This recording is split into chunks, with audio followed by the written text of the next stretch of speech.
दोस्तों, आज हम हरियाली तीज व्रत व उसके महत्व को जानते हैं।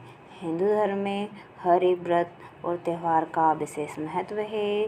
हर व्रत किसी न किसी देवता को समर्पित है और उस दिन उनका पूजन अत्यधिक फलदायी होता है। ऐसे ही व्रत त्यौहार में हरियाली तीज का व्रत है। इस दिन सुहागन स्त्रियां माता पार्वती भगवान शिव से अखंड सौभाग्यवती होने का आशीर्वाद मांगती हैं। वहीं कुंवारी कन्याएं भी हरियाली तीज का व्रत श्रेष्ठ वर की प्राप्ति हेतु करती हैं। हरियाली तीज में सुहागन स्त्रियां 16 श्रृंगार करके माता पार्वती और भगवान शिव से मनोयोग पूजन से करती हैं और पति की दीर्घायु की कामना करती हैं। हरियाली तीज की पौराणिक कथा। भगवान शिव जी ने पार्वती जी को अपने पूर्व जन्म की याद दिलाने के लिए यह कथा सुनाई थी। हरियाली तीज व्रत कथा इस प्रकार है।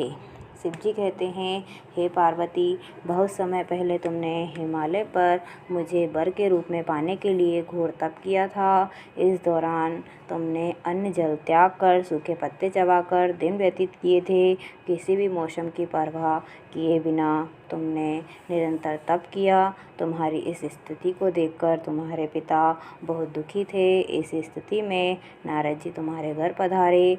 जब तुम्हारे पिता ने नारद जी से उनके आगमन का कारण पूछा तो नारद जी बोले, हे गिरिराज, मैं भगवान विष्णु के भेजने पर यहाँ आया हूँ। आपकी कन्या की घोर तपस्या से प्रसन्न होकर वह उससे विवाह करना चाहते हैं। इस बारे में आपकी क्या राय है, मैं जानना चाहता हूँ। नारद जी की बात सुनकर पर्वतराज अति प्रसन्नता के साथ बोले, हे नारद जी, स्वयं भगवान विष्णु मेरी कन्या से विवाह करना चाहते हैं तो इससे बड़ी कोई बात नहीं हो सकती। मैं इस विवाह के लिए तैयार हूँ। फिर शिव जी पार्वती जी से कहते हैं, तुम्हारे पिता की स्वीकृति पाकर नारद जी विष्णु जी के पास गए और यह शुभ समाचार सुनाया। लेकिन जब तुम्हें इस विवाह के बारे में पता चला तो तुम बहुत दुखी हुई। तुम यानी मुझे कैलाशपति को अपना पति मान चुकी थी। तुमने अपने व्याकुल मन की बात अपनी सहेली को बताई। तुम्हारी सहेली से सुझाव दिया कि वह तुम्हें एक घनघोर वन में ले जाकर छुपा देगी और वहाँ रहकर तुम शिव जी को प्राप्त करने हेतु साधना करना। इसके बाद तुम्हारे पिता तुम्हें घर में ना पाकर बड़े चिंतित और दुखी हुए।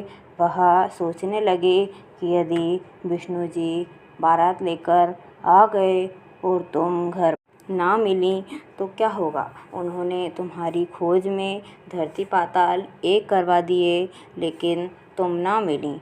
तुम वन में एक गुफा के भीतर मेरी आराधना में लीन थी। भाद्रपद तृतीया शुक्ल को तुमने रेत का शिवलिंग का निर्माण कर मेरी आराधना की, जिससे प्रसन्न होकर मैंने तुम्हारी मनोकामना पूर्ण की।